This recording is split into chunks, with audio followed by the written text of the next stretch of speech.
俄罗斯报复啊，说来就来，两大动作一天消灭近500人，乌克兰反攻将成为幻想吗？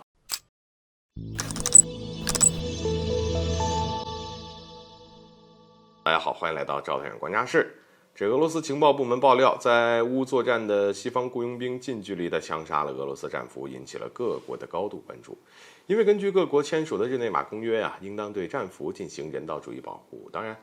雇佣兵本身就不遵守国际法律的约束啊，而且就算是放下武器，也不被各国认定为战俘。所以呢，为了泄愤就干出这种事儿啊，他不奇怪。但是这也极大地激怒了战斗民族，而俄方也公开表示呢，不会给枪杀俄罗斯战俘的西方雇佣兵任何活路。那么要知道，俄罗斯从来不是一个只说不做的国家。近日，俄罗斯就公布了一个消息，使用了一枚伊斯坎德尔的战术导弹打击了某雇佣兵的营地，消灭了超过60名西方雇佣兵。而这儿呢，就有曾经折磨以及杀害俄罗斯战俘的人员啊。与此同时，俄罗斯国防部也公布了最新战报，仅仅用1天的时间就消灭了大约470名的西方雇佣兵。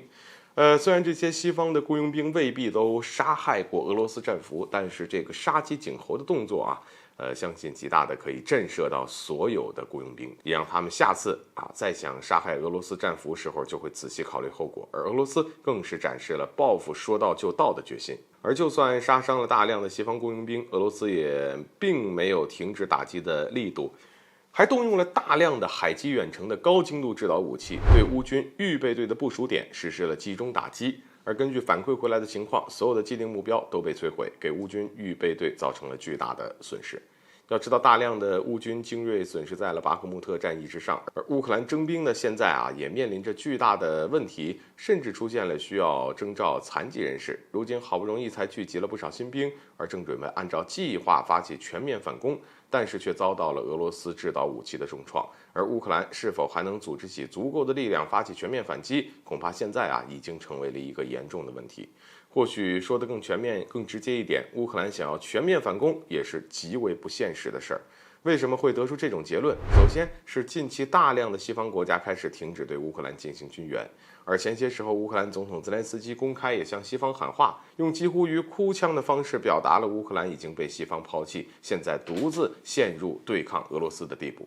先进的武器装备对于战争的重要性，相信不用过多解释，更不需要说这乌克兰几乎所有的基础设施都被破坏，大量城市陷入停水断电的状态。乌克兰现在是否能大量生产武器装备都存在着疑问，而西方援助越来越少，乌军装备弹药缺乏的问题将会越来越严重，那就更不要说是如何发起大反攻了。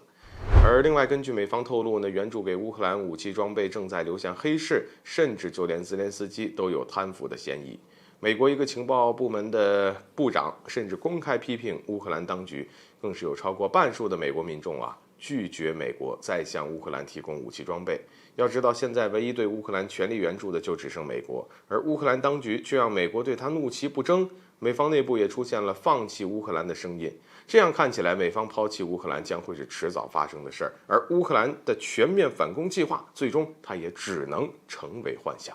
好了，本期节目就到这里，欢迎点赞、转发，留下你的精彩评论。